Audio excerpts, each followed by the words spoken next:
ओम नमः शिवाय। आपके अपने चैनल शिव भक्ति 0.2 में आप सभी लोगों का हार्दिक स्वागत। राधे राधे। आज की कथा में आप सभी भक्तों का हार्दिक स्वागत है। भगवान श्री कृष्ण और श्रीमती राधा रानी की कृपा सदैव आप और आपके समस्त परिवार पर बना रहे। आज सुनेंगे श्री हरि विष्णु कथा का 18वां अध्याय। अब भगवान श्री हरि विष्णु का ध्यान करके आज का पावन कथा का प्रारंभ करते हैं। मार्कंडेय जी कहते हैं, हे राजन, जो मानव ध्रुव तीर्थ में स्नान करके ध्रुवेश्वर महादेव जी का भक्ति पूर्वक पूजन करता है, वह सुविद्याधर लोक में 1,00,000 वर्षों तक राजा के पद पर प्रतिष्ठित होता है। नर्मदा तट पर एक नक्षत्र नामक तीर्थ है, जहाँ सब पापों का नाश करने वाले वृक्षेश्वर महादेव प्रतिष्ठित है। वहाँ 27 नक्षत्र सिद्धि को प्राप्त हुए हैं। उस तीर्थ में स्नान करके लोग स्वर्ग में जाते हैं और जिनके वहाँ मृत्यु हो जाता है वह फिर जन्म न लेकर मुक्त हो जाते हैं, अर्थात मोक्ष को प्राप्त हो जाते हैं। तदनंतर वाराह नाम से विख्यात एक श्रेष्ठ तीर्थ है, जहाँ कल्याणदायिनी नर्मदा सुगरा कहलाती है। वहाँ एकादशी तिथि को स्नान करके शास्त्रोक्त दान आदि सत्कर्म करने के पश्चात जो विष्णु परायण व्रत द्वादशी को शुद्ध भाव से गंध पुष्प धूप दीप और नैवेद्य आदि के द्वारा भगवान वाराह की पूजा करता है, वह भगवान विष्णु के वैकुंठ धाम में सदा आनंद भोगता है। जो ब्रह्मचर्य का पालन करते हुए क्रोध को जीतकर वैष्णव धर्म में तत्पर होकर भक्ति पूर्वक वैष्णव ब्राह्मणों को भोजन कराता है तथा वैष्णव धर्म में लिखवाकर श्रोत्रिय ब्राह्मण को निवेदन करता है, उसे ब्रह्मा विष्णु और शिव तीनों वर देते हैं। विद्या दान से बड़ा कोई दान नहीं है। उसके प्रभाव से दाता को सभी फलों की प्राप्ति हो जाता है। तदनंतर चंद्रायन नामक एक उत्तम तीर्थ है। पूर्णिमा तिथि को जब चंद्रमा का रोहिणी नक्षत्र से योग हो, तब उस महोत्सव की बेला में सब सिद्धियों को देने वाले भगवान चंद्रभूषण की पूजन करके मानव स्वर्ग लोक में प्रतिष्ठित होता है। जो परम धर्मात्मा पुत्र पूर्णिमा तथा सूर्य ग्रहण के अवसर पर पितरों के लिए तिल और जल की अंजलि अथवा पिंड दान देता है, उसके पाप आत्मा पितर भी तृप्त हो जाते हैं। वहीं द्वादशी आदि तीर्थ भी है, वह उत्तरायण काल में पुण्य की वृद्धि करने वाला है। हे राजन, वहाँ संक्रांति काल और विष्णु युग में स्नान एवं सूर्य युग का पूजन करके मनुष्य सूर्य लोक में सम्मानित होता है। उत्तर दिशा में शंकर नामक शिवलिंग बताया गया है। जो अमावस्या में भगवान शंकर का पूजन करता है, वह सब पापों से मुक्त होकर ब्रह्म लोक में प्रतिष्ठित होता है। उसके बाद विश्व विख्यात संगम तीर्थ है, जहाँ नर्मदा के साथ तत्रत्यय नदी मिला हुआ, वो उत्तर की ओर से मिलता है। देवता और दैत्य सभी दत्तात्रेय नदी को मस्तक झुकाते हैं। वहाँ संगम में स्नान दान और भगवान विष्णु का पूजन करके मनुष्य श्री हरि लोक के में जाते हैं। मेघा तिथि कर्ण स्कंद सवर्णी कौशिक मनु काश्यम गलव तथा तपोनिधि मैत्री, ये और दूसरे भी उत्तम व्रत का पालन करने वाले बहुत से महर्षि इस तीर्थ के प्रभाव से उत्तम सिद्धि को प्राप्त हो चुके हैं। चंद्रवंश में सत्य धर्म परायण देवानिक नामक से प्रसिद्ध एक राजा हो गए हैं। उनके एक पुत्र हुआ, जिसका नाम रखा गया हरिकेश। वह समस्त सुलक्षणों से संपन्न महान बलवान चक्रवर्ती राजा हुआ। महात्मा हरिकेश ने अनेक यज्ञ किए। उनकी राजधानी कन्यापुर में थी, जो कुबेर की अलका के समान शोभा पाता था। कन्यापुर के समस्त प्रजा दीर्घायु और धन धान से संपन्न था। श्री शैल नामक पर्वत पर त्रिपुरा के समीप तुंगभद्रा नाम वाली एक नदी है। जो मल्लिकार्जुन के दर्शन से पाताल गंगा कही गई है। उस पुण्य तीर्थ में प्रतापी हरिकेश ने सूर्य ग्रहण के समय 1,00,000 गौ और 1,000 स्वर्ण मुद्रा की व्यवस्था किया। फिर सूर्य ग्रहण के 5 दिन पूर्व उन्होंने वेदों के विद्वान एवं परहुसुत ब्राह्मणों को बुलाया।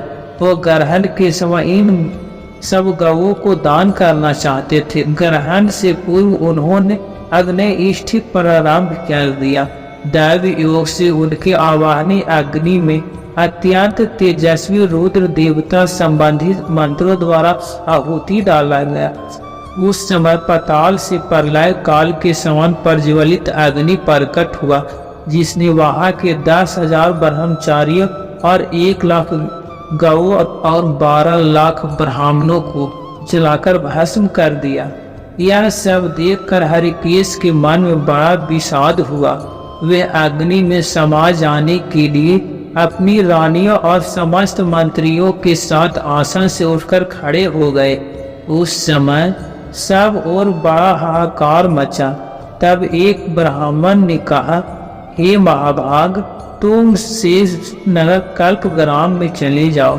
राजा हरिकेश वहां जाकर मुनियों की आज्ञा पाकर तब पश्चात सोम याग करने के लिए कुरुक्षेत्र को गए और वहां सरस्वती नदी की शरण ली। वहां पहुंचकर उन्होंने शिव और विष्णु और सरस्वती का स्रोत एवं जप किया। वह बोले कि मैं कुरुक्षेत्र को जाऊंगा और कुरुक्षेत्र में ही निवास करूंगा। कुरुक्षेत्र का नाम लेने से भी मनुष्य पाप मुक्त हो जाता है। संपूर्ण शब्द रूपी महोत्सवों से जिन्होंने समस्त जीवों के कलंक को धो डाला है, जिनके तीर्थों का मुनिगण सेवन करते हैं, वे सरस्वती देवी मेरे पापों का नाश करें। राजा का यह वचन सुनकर पापों का अपहरण करने वाली सरस्वती देवी ने कहा, हे राजन, विषाद छोड़ो और मेरा श्रेष्ठ वचन सुनो। तुम्हारे यज्ञ में 10,000 ब्रह्म हत्या तथा 1,00,000 गौ हत्या हुआ है। इतने महान पाप से छुटकारा दिलाने में इस चराचर जगत के भीतर एकमात्र नर्मदा नदी ही समर्थ है। नर्मदा समस्त पापों का नाश करने वाला है। मैं सूर्य ग्रहण के अवसर पर 12वें या 24वें वर्ष सदैव नर्मदा के कोटि तीर्थ में स्नान करने के लिए जाया करता था। इसे मैं भी परम शुद्ध हो गया हूँ। हे नृपश्रेष्ठ, नर्मदा में स्नान और शिव का पूजन करके एक श्रेष्ठ याग करो और उसमें बहुत से स्वर्ण की दक्षिणा दो। उससे तुम्हारा उद्धार हो जाएगा।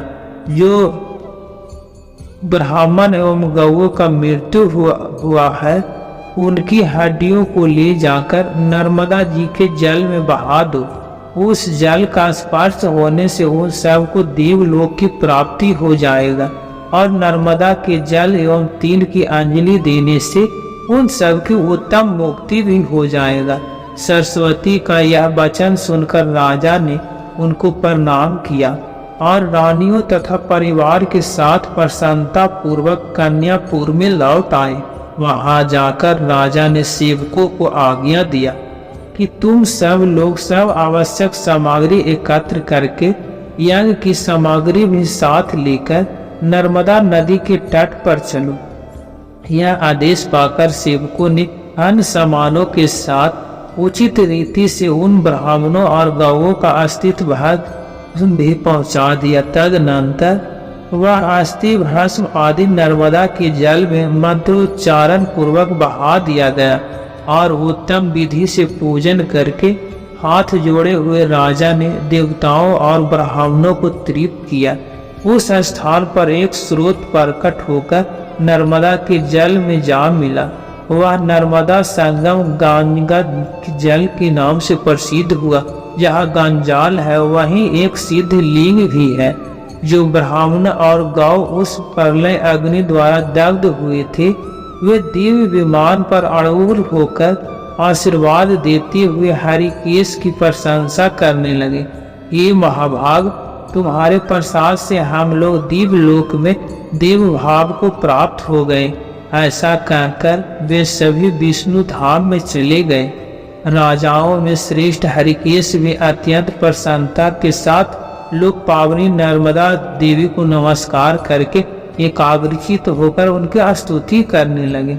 हे सरिताओं में श्रेष्ठ नर्मदे, आपको नमस्कार है। आपके जल में जहाँ कहीं भी स्नान करके सब पापों से मुक्त हो जाता है, इस घोर संसार सागर में फिर उसका जन्म नहीं होता। कोई भी बलवान सहस्रों जन्मों में भी आपके वेग को रोक नहीं सकता। आपने संपूर्ण चराचर विश्व को अपनी जल से व्याप्त कर रखा है।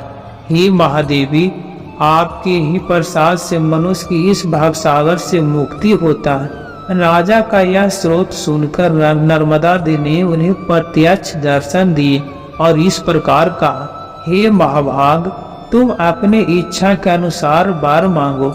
हरिकेश ने कहा, हे देवी, आप मुझे पवित्र कर दें।